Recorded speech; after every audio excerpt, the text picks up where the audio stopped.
నాగర్ కర్నూలు జిల్లా కొల్లాపూర్ పట్టణ సమీపంలోని ఆరోగ్యమాత రూరల్ రిహాబిలిటేషన్ నిర్మల దాసి సేవా సొసైటీ సెంటర్లో ఛాయ్ విగార్డ్ ఆధ్వర్యంలో ఘనంగా వరల్డ్ డిజేబుల్ డే వేడుకలను నిర్వహించారు. అలాగే మెగా వైద్య శిబిరాన్ని ఏర్పాటు చేశారు. ఛాయా విగార్డ్ సహాయంతో వైద్య శిబిరాన్ని నిర్వహించారు. ఈ వైద్య శిబిరాన్ని కొల్లాపూర్ ఎస్ఐ మురళీ జ్యోతి ప్రజ్వలన చేసి ప్రారంభించారు. వికలాంగ పిల్లలకు ortho surgeon assistant professor doctor Srinivas వైద్య పరీక్షలు నిర్వహించారు. ఈ వైద్య శిబిరంలో పాల్గొన్న డిజేబుల్డ్ పిల్లలకు ఉచితంగా మందులను అందజేశారు. ఏడాది కాలంగా ఛాయా విగార్డ్ సహాయంతో వికలాంగ పిల్లలకు సహాయం చేస్తోందని డాక్టర్ శ్రీనివాస్ తెలిపారు.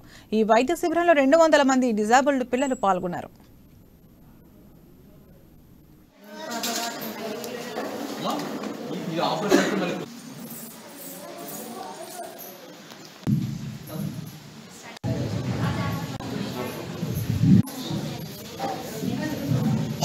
హాస్పిటల్కి వెళ్ళి గవర్నమెంట్ హాస్పిటల్లో ట్రీట్మెంట్ తీసుకుంటే డెలివరీలు ఎక్కడైనా గవర్నమెంట్ హాస్పిటల్లో కానీ ఎవరైనా డాక్టర్ దగ్గర డెలివరీలు చేయించుకుంటే ఇవి ఆల్మోస్ట్ 70 నుంచి 80% దీన్ని ఆపేయచ్చు.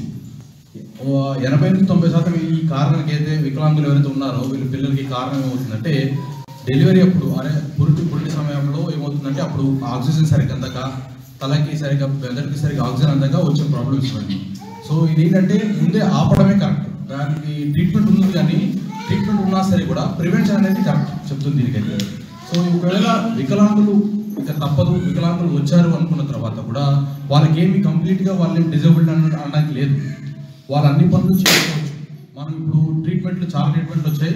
ఈ ట్రీట్మెంట్లో ఏంటంటే వాళ్ళు లెగిసి నడవడం వాళ్ళ పనులు వాళ్ళు చేసుకోవడానికి వీలుగా చేయడం ఇది మనం ట్రీట్మెంట్ మెయిన్ భాగం. సో దాంతోపాటు వాళ్ళ పనులు వాళ్ళు చేసుకొని అట్లీస్ట్ కొన్ని చిన్న వృత్తులైనా చేసుకోగలిగితే వాళ్ళు దానికోసం మేము సహాయపడడానికి ట్రై చేస్తున్నాం. గవర్నమెంట్ హాస్పిటల్కి వెళ్ళి గవర్నమెంట్ హాస్పిటల్లో ట్రీట్మెంట్ తీసుకుంటాం.